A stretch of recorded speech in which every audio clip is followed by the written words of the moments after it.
Pessoal, bom dia. Que Deus nos abençoe, então, que possamos ter aqui hoje, nesta manhã, um encontro feliz, de retorno. Embora estejamos em muito poucas pessoas aqui. A propaganda que foi feita foi algo espantoso, né? Tanta gente necessitada, tanta gente pedindo, e é isso. É isso. Então vamos fazer a nossa parte, né? Trouxe aqui para refletirmos um pouquinho hoje esse tema: felicidade e infelicidade relativas. Como certamente o pessoal sabe, é um tema que está no Livro dos Espíritos, na última parte, chamada Esperanças e Consolações.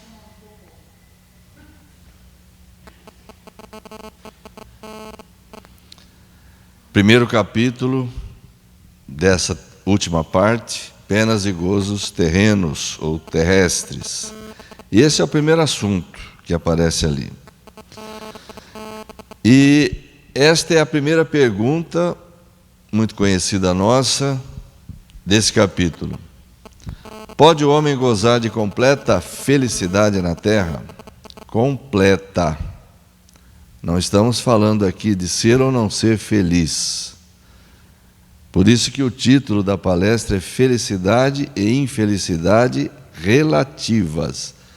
Felicidade absoluta, plena, completa, sabemos, todos nós que estamos aqui, que não é aqui na Terra, né? Isso ele vai explicar aqui agora. Não, pois a vida lhe foi dada como prova ou expiação, ou ambas as coisas. Dele, porém, depende a suavização dos seus males e ser tão feliz quanto possível na terra. Então vamos fazer uma reflexão rápida em torno da primeira parte da resposta. A vida foi dada ao homem da terra como prova ou expiação. Pois é, nós sabemos que a classificação dos mundos coloca o nosso planeta como um mundo de provas e expiações. Então, vejamos bem o título, o nome que é dado: provas e expiações. Não é provas ou expiações, como a gente ouve às vezes as pessoas falarem. Mundo de provas e expiações. Ou seja, um tipo de mundo, segundo a doutrina espírita, que é destinado a pessoas como nós, a espíritos imperfeitos. Maioria esmagadora dos espíritos que se reencarnam na Terra são espíritos de terceira ordem, espíritos imperfeitos. Nós temos terceira, segunda e primeira. Eu costumo dizer que se tivesse uma quarta, eu estaria na quarta, mas não tem. É terceira, segunda e primeira. Terceira chama-se espíritos imperfeitos. Ela tem uma divisão em classes, que não vamos entrar aqui nesse detalhe, porque não é nosso assunto. Então, planetas assim recebem espíritos pouco desenvolvidos, distantes da perfeição. Portanto, espíritos altamente comprometidos, na maior parte, na maioria quase que absoluta, maioria esmagadora.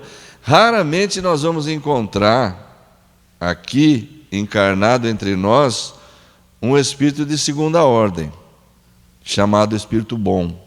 Raramente nós vamos encontrar. Mas se encontrar, você vai reconhecer com facilidade. Dá um pisão no pé dele, ele vai sentir dor, mas não vai ficar com raiva. Esse é um teste bom de se fazer.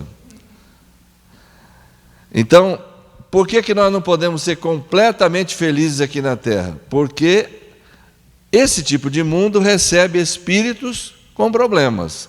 Então, se a pessoa se reencarna para prova e expiação, ou prova ou expiação, dependendo da situação de cada um, ela não vai ter felicidade plena. Sempre vai ter um senão, um problema ou outro.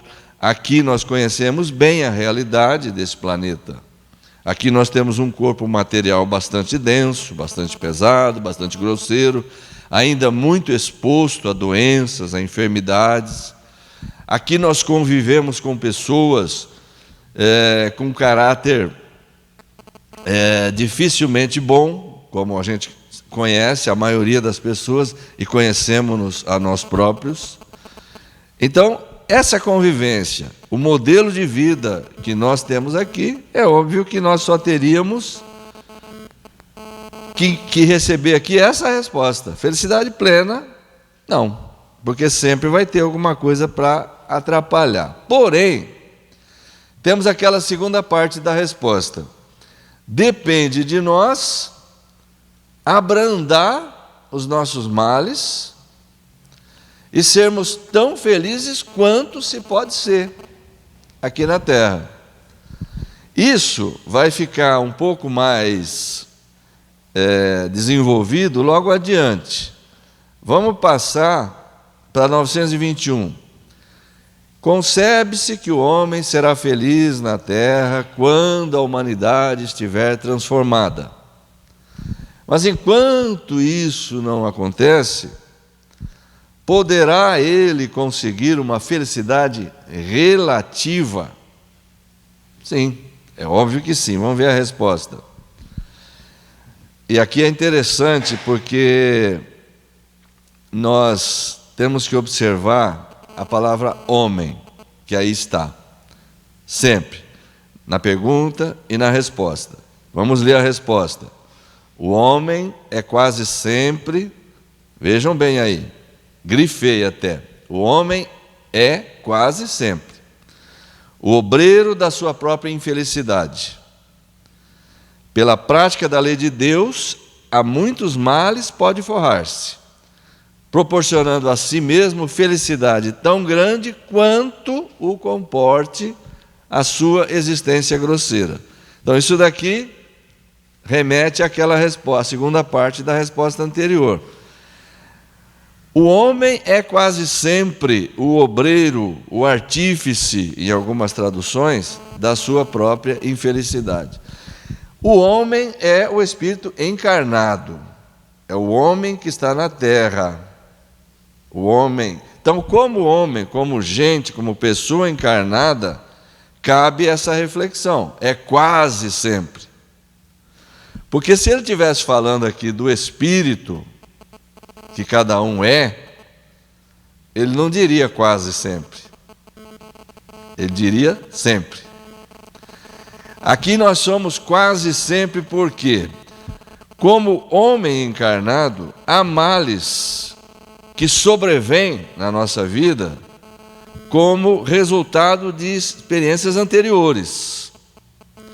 Então, quando a gente estuda lá no Evangelho, causas anteriores das aflições, são coisas que nós já estamos trazendo de outras encarnações. Então, essa não conta.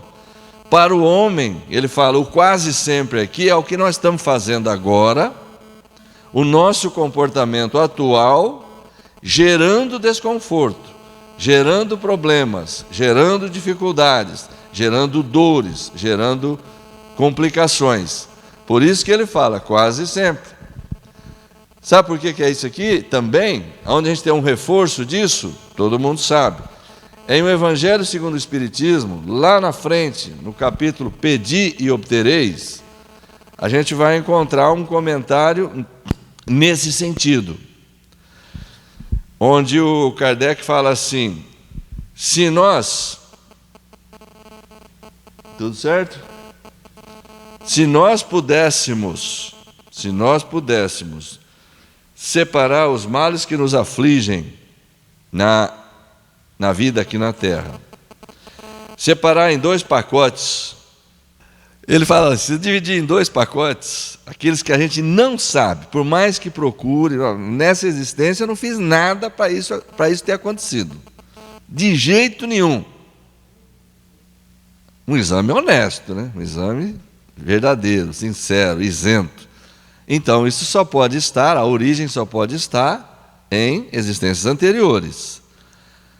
Aqueles cujas origens nós conhecemos, porque nós demos causa nessa existência, seria o pacote número 1, por exemplo. Dizem ali, então, diz o Kardec ali, esse pacote será muito maior do que o outro. Porque, é por isso que ele fala que o homem é quase sempre o obreiro da sua própria infelicidade. Que a nossa maneira de conduzir a vida, o nosso modo de nos relacionarmos, as atitudes que tomamos, aquilo que fazemos, enfim, vão acarretando problemas. Isso vai ficar mais desenvolvido aqui. Primeiro ele fala que se a gente praticasse a lei de Deus com firmeza na essência, a gente evitaria muito problema. Mas o que é praticar a lei de Deus? Nós temos uma noção muito clara a esse respeito. O Evangelho de Jesus, o ensino moral de Jesus, traduz indubitavelmente a mais pura expressão da lei divina no seu aspecto moral.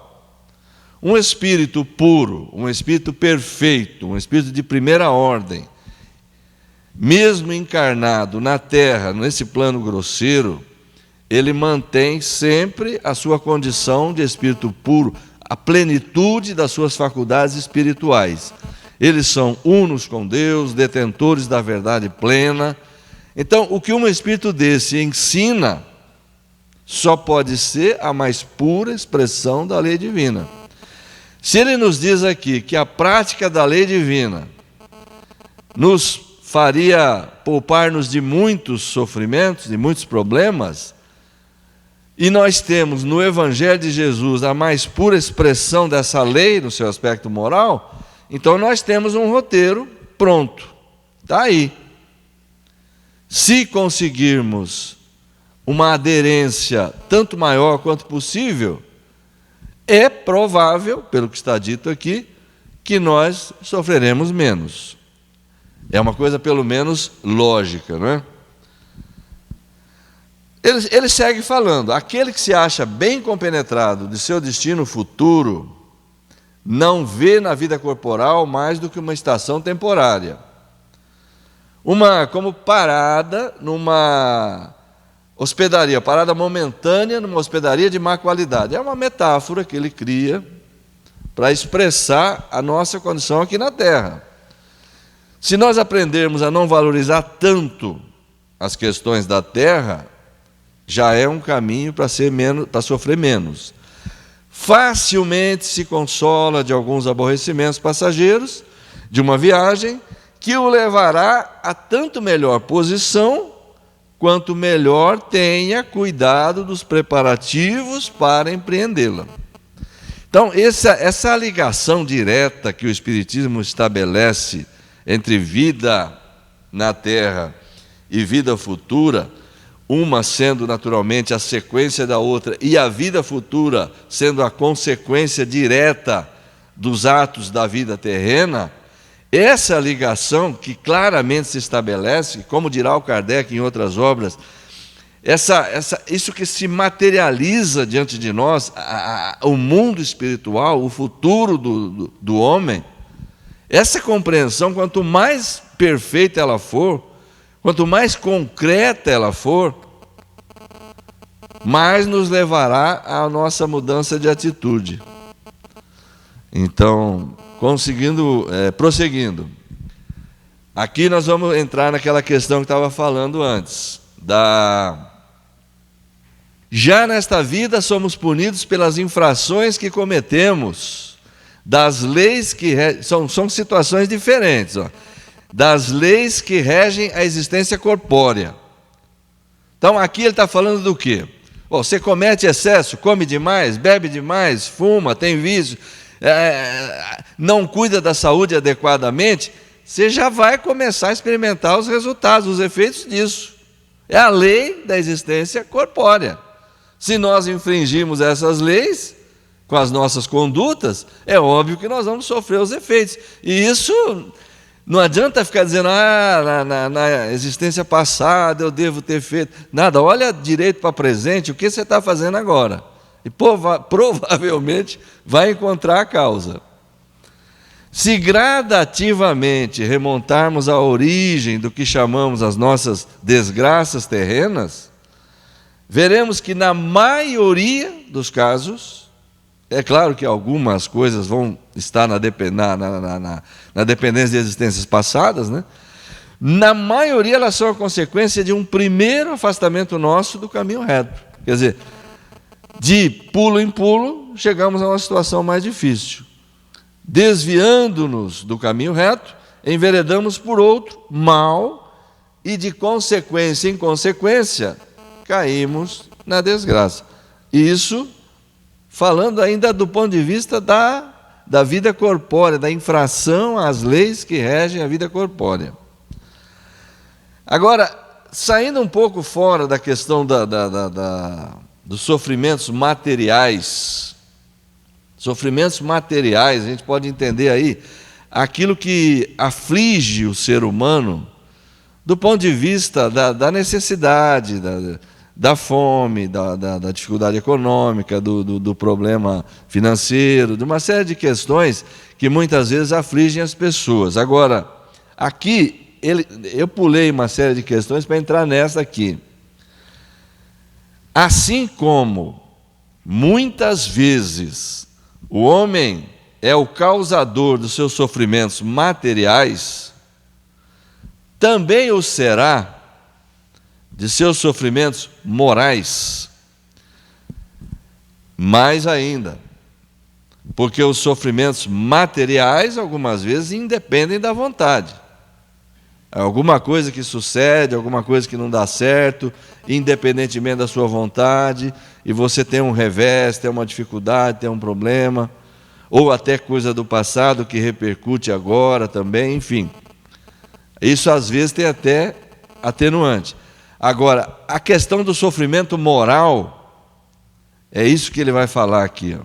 Orgulho ferido, ambição frustrada, ansiedade da avareza, inveja, ciúme, todas as paixões, numa palavra, são torturas da alma. E isso independe de existências anteriores, independe de construções anteriores. Essa é uma questão que está dentro de nós. É algo ligado diretamente às paixões, ao sentimento, algo que nós precisamos combater, corrigir, eliminar, mas que ainda temos algum resíduo. E isso tem consequências danosas, desastrosas. O sofrimento causado por essas paixões é, por vezes, muito mais terrível, muito mais angustiante do que uma necessidade material. Vejam, a inveja e o ciúme.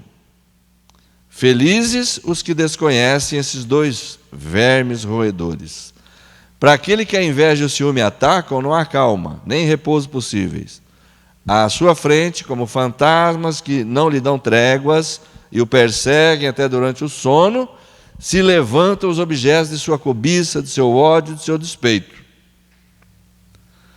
O invejoso e o ciumento vivem ardendo em contínua febre. Será essa uma situação desejável? Não compreendeis que com suas paixões o homem cria para si mesmo suplícios voluntários, tornando-se-lhe a terra verdadeiro inferno? Essa é uma questão para nós refletirmos, realmente. E mais uma: frequentemente o homem só é infeliz pela importância que liga às coisas deste mundo.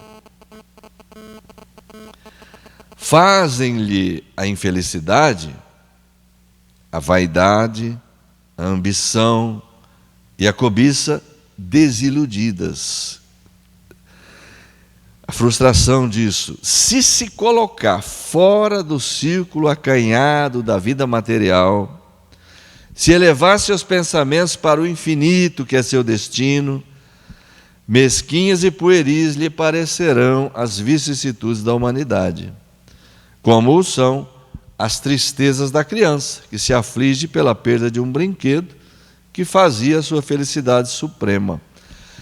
Isso lembra uma passagem que está lá no Evangelho segundo o Espiritismo, chamada O Ponto de Vista, que provavelmente todos vão se recordar. Se não me engano, no capítulo 2, meu reino não é deste mundo.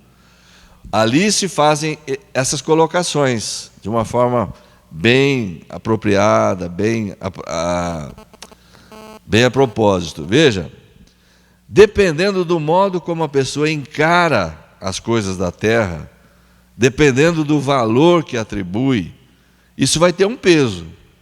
Como está escrito lá no Evangelho, vai perder uma soma grande e não vai sofrer tanto, outro vai perder uma coisa pequena e vai se descabelar de tanto sofrer. Então isso está muito em função da intensidade da ligação que nós temos, do valor que nós atribuímos às coisas materiais. E aí o Kardec vai dizer, quanto mais você se colocar acima disso, quanto mais você compreender que isso é transitório, é passageiro, que os seus interesses devem ser centrados com mais intensidade na vida futura, menos você vai sofrer por causa de questões materiais. Aquele que só vê felicidade na satisfação do orgulho e dos apetites grosseiros é infeliz, quando não os pode satisfazer. Ao passo que aquele que nada pede ao supérfluo é feliz com aquilo que outros consideram calamidades. Vou recordar rapidamente essa questãozinha que ficou para trás. E ela é muito bem colocada. Isso aqui é uma coisa só para lembrar. A felicidade terrestre é relativa à posição de cada um. O que basta para a felicidade de um constitui a desgraça de outro. Haverá, contudo, algum critério de felicidade comum a todos os homens? Algum critério comum que atenda a todos? Vejamos aí a resposta que os Espíritos dão. Com relação à vida material, é a posse do necessário. Com relação à vida material, é a posse do necessário. Com relação à vida moral, a consciência tranquila e a fé no futuro. Essa é uma medida que os Espíritos dão. Com relação à vida material, a posse do necessário. É suficiente. Vamos ler também em outro ponto, talvez nesse capítulo, provavelmente, algo assim, o mais rico é aquele que tem menos necessidades, né? Que é uma outra informação dada pelos Espíritos. O mais rico é o que tem menos necessidades. O materialista, o descrente poderá dizer assim, mas é óbvio, se ele é rico ele não tem necessidade. Não é esta a relação a se estabelecer, né? É claro que aquele que é mais rico, ele pode comprar tudo, então ele não tem necessidade de nada. Não passa nenhuma necessidade.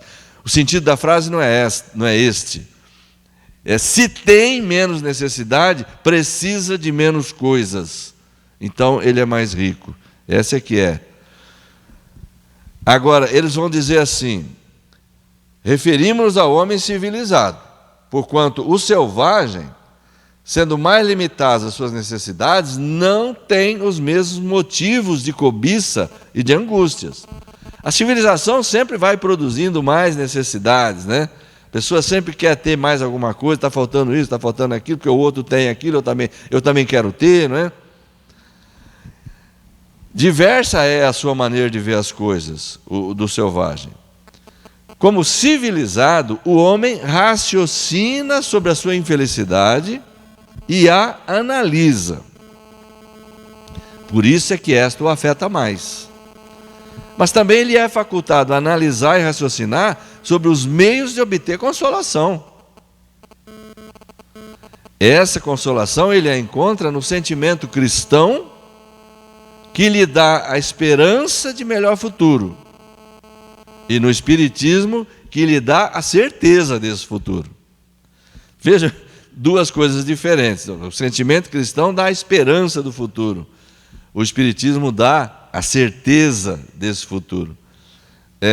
Para a gente caminhar para finalizar, no livro O que é o Espiritismo, nós temos algumas colocações fantásticas. O que é o Espiritismo é um livro, todo mundo sabe, relativamente pequeno, onde ele fez um resumo da doutrina espírita. Um resumo que facilitasse o entendimento das pessoas, que atendesse aos questionamentos mais comuns, que respondesse às objeções mais frequentes que eram apresentadas, né? No primeiro capítulo desse livro, ele apresenta uma sequência em forma de diálogos, né? Todos vão se lembrar. Ele cria 3 personagens. Um ele chama de crítico, o outro de cético e o outro de religioso, né? E ele coloca na boca desses personagens as perguntas que eram as mais comuns, as objeções que eram as mais frequentes na época dele, que estavam pululando, saindo a todo instante na imprensa e tudo mais. E ali ele vai apresentando as respostas a esses questionamentos. Assuntos que estavam certamente todos já respondidos nas obras dele. Mas como nós sabemos, as pessoas muitas vezes têm preguiça de ler e querem questionar. Questionar em cima de alguma coisa que acham que o Espiritismo seja. Então eu penso que o Espiritismo seja tal coisa, então eu não aceito porque eu penso que seja isso. Mas não foi saber do que se trata realmente e nem quer saber. É o que geralmente acontece com grande parte das pessoas. E era o que acontecia, por isso ele escreveu esse livro. Eu vou tirar dali 2 ou 3 coisinhas rápidas, para a gente encerrar. No item 50, se não me engano, da primeira parte, ele vai dizer assim: o fim providencial das manifestações dos espíritos, evidentemente, é convencer os incrédulos de que tudo para o homem não se acaba com a vida terrestre. Isso para o incrédulo. E ao crente dar ideia mais justa sobre o futuro, que era uma coisa muito simples. O crente que ele coloca aqui é aquele que era o religioso, digamos, aquele que tinha uma crença, uma religião. Portanto, ele acredita na sobrevivência da alma, por exemplo. Nós sabemos que há uma diferença básica entre espiritismo e espiritualismo, né? O espiritismo é espiritualista, mas nem todo espiritualista é espírita. Todos nós sabemos disso. Por quê? Porque espiritualista é todo aquele que acredita que no homem exista algo além da matéria que sobreviva. Então, você pode incluir aí os católicos, uma boa parte dos protestantes. Há uma série de crenças religiosas que são espiritualistas, independentemente da forma como creiam, não é? Então, o sujeito tem uma esperança, ele acredita que há alguma coisa, como foi dito anteriormente naquele texto, ó. O sentimento cristão que lhe dá a esperança de melhor futuro, o espiritismo que lhe dá a certeza desse futuro.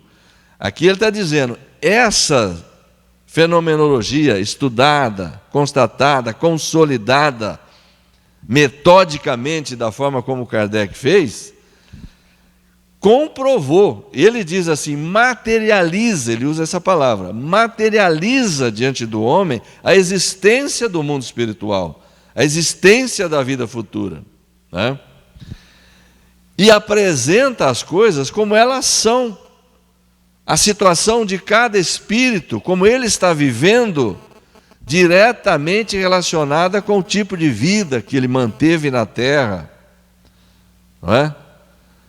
Então, dar ao crente uma ideia mais justa. Ele espera um futuro, mas ele não tem uma noção clara, porque as religiões não explicam. O que as religiões falam? A alma sobrevive, a alma é imortal? Mas nunca comprovaram, nunca apresentaram nada que pudesse pudesse consolidar essa ideia. E, no item 53, ele vai dizer: as manifestações não são, pois, destinadas a servir aos interesses materiais. Sua utilidade está nas consequências morais que delas decorrem. Não tivessem elas, porém, como resultado, senão fazer conhecer uma nova lei da natureza, demonstrar materialmente a existência da alma e sua imortalidade. Vejam aí, demonstrar a expressão que ele usa. Demonstrar materialmente a existência da alma e sua imortalidade. E já isso seria muito, porque seria largo caminho novo aberto à filosofia. É uma reflexão tranquila essa. A simples constatação da imortalidade da alma, a simples constatação da vida futura, já deveria ser suficiente para promover uma revolução nas ideias, uma mudança moral significativa aqui no nosso plano. Ele vai falar isso aqui agora, descrevendo-nos seu estado e situação. As almas ou espíritos retificam as ideias falsas que se faziam da vida futura. É óbvio, a religião sempre falou de céu, de inferno, visões assim estereotipadas, características das religiões tradicionais.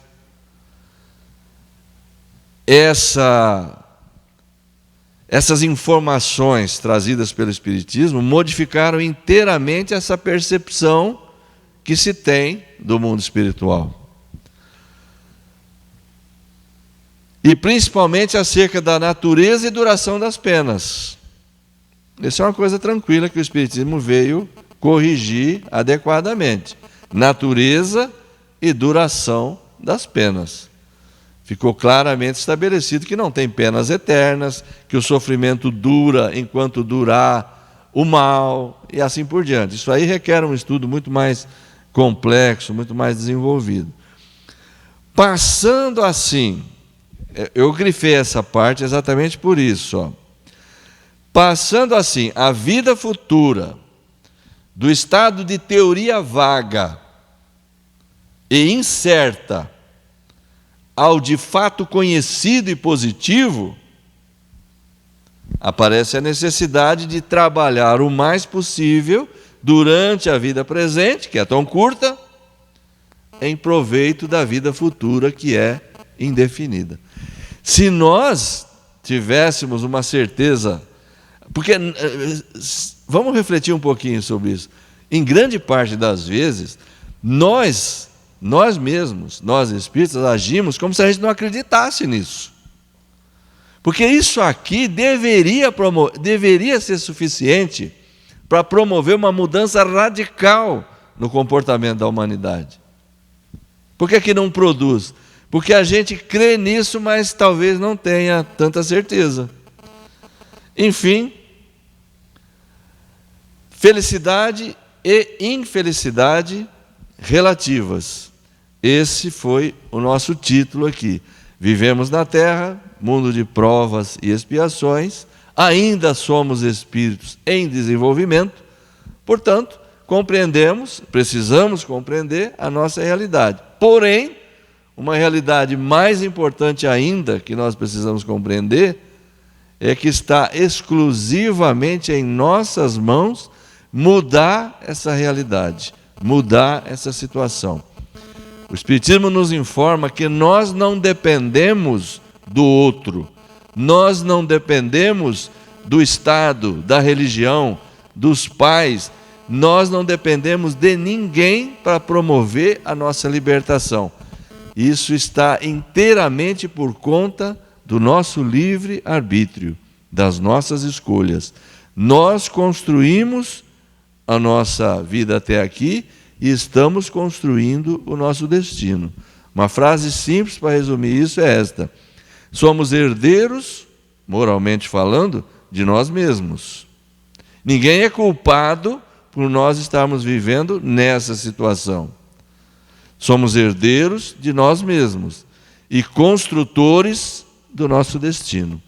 Que Deus nos abençoe. Muita paz.